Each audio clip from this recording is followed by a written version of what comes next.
Hello student, this is Bhupendra. Online study की इस series में आज हम चैप्टर 3 वैद्युत विभव के बारे में चर्चा करेंगे। तो हमारे टॉपिक चैप्टर का इनिशियल टॉपिक है। तो यहाँ पे हम ये चीज़ पहले यही टॉपिक आपका जो हम लोगों ने पहला चैप्टर पढ़ा था उसी में ऐड था, इसे बाद में अलग कर दिया गया।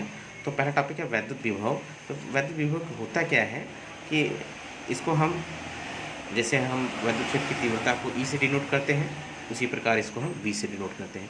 तो वैद्युत क्षेत्र में किसी बिंदु पर वैद्युत क्षेत्र की तीव्रता ई उस बिंदु पर रखे एकांक धनावेश पर आरोपित बल द्वारा व्यक्त की जाती है तथा यह एक सदिश राशि है, समझाते हैं। और जब किसी बिंदु पर वैद्युत विभव एक अदिश राशि है तथा एकांक धन परीक्षण आवेश को वैद्युत क्षेत्र के निर्देश बिंदु तक क्षेत्र के बाहर अनंत से लाने का प्रयत्न किया जाता है। इस प्रकार एकांक धन परीक्षण आवेश को अनंत से वैद्युत क्षेत्र में किसी बिंदु तक लाने में किया गया कार्य उस बिंदु पर वैद्युत विभव कहलाता है। उस बिंदु पर वैद्युत विभव कहलाता है। इस प्रकार यदि धन परीक्षण आवेश प्लस क्यू नॉट को अनंत से वैद्युत क्षेत्र के किसी बिंदु तक लाने में डब्ल्यू कार्य किया जाए, तब वैद्युत क्षेत्र के उस बिंदु पर वैद्युत विभव V is equal to W upon Q not होता है, where V is electric potential, मतलब वैद्युत विभव, W क्या है, वर्क डन है, और क्यू नॉट क्या है, धन परीक्षण आवेश है। तो कहने का मतलब यह है कि अगर हम इसके बारे में अगर हम चर्चा करेंगे तो वैद्युत विभव वह भौतिक राशि है जो वैद्युत आवेश के प्रवाह की दिशा को भी निर्धारित करती है। यदि दो वस्तुओं के वैद्युत विभव बराबर हैं, भले ही उन पर वैद्युत आवेश की मात्रा कितनी भी हो, तो उन्हें संपर्क में लाने पर आवेश का प्रवाह बिल्कुल नहीं होगा। तो यदि अलग अलग वैद्युत विभव वाली दो चालक वस्तुओं को एक दूसरे से जोड़ दिया जाए तो आवेश तब तक प्रवाहित होता है जब तक कि दोनों वस्तुओं के मध्य विभव समान नहीं हो जाता। तो इसका एसआई मात्रक पहले हम जान लेते हैं। तो विभव के एसआई मात्रक, तो कार्य W का मात्रक जूल तथा आवेश प्लस क्यू नॉट का मात्रक C है, तब समीकरण 1 के अनुसार विभव मात्रक जूल प्रति कूलाम हो गए। इसे वोल्ट भी कहते हैं। तो इस प्रकार 1 volt is equal to 1/1 joule by coulomb.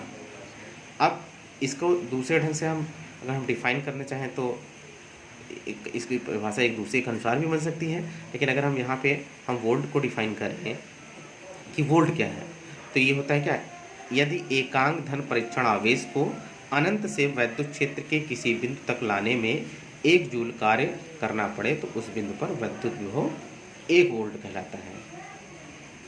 अब वैद्युत विभव की अगर विमा निकालनी हो तो क्या होता है, W अपॉन क्यू नॉट। तो W के क्या होता है, mL²T-2, और आवेश का क्या होता है, AT।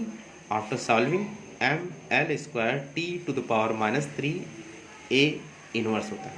अब ये तो वैद्युत विभव की हो गया, लेकिन वैद्युत विभव का मतलब इम्पोर्टेंस क्या है। तो अगर धन आवेश सदैव उच्च विभव से निम्न विभव की ओर तथा ऋणावेश सदैव निम्न विभव से उच्च विभव की ओर प्रवाहित होता है, तो चालक वस्तुओं को संपर्क में लाया जाए, अगर उसे जोड़ दिया जाए तो इलेक्ट्रॉनों का प्रवाह नीचे से ऊपर की ओर, मतलब निम्न विभव से उच्च विभव की ओर तब तक होता जाता है जब तक कि दोनों वस्तुओं के विभव समान नहीं हो जाते।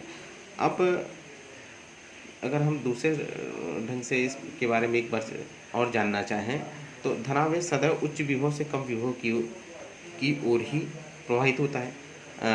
जिस प्रकार किसी बर्तन में कोई लिक्विड रखा हो और उसका जो प्रवाह होता है, मतलब बहना होता है, द्रव की मात्रा मतलब लिक्विड की क्वांटिटी पर निर्भर नहीं करता, बल्कि द्रव के तल पर निर्भर करता है।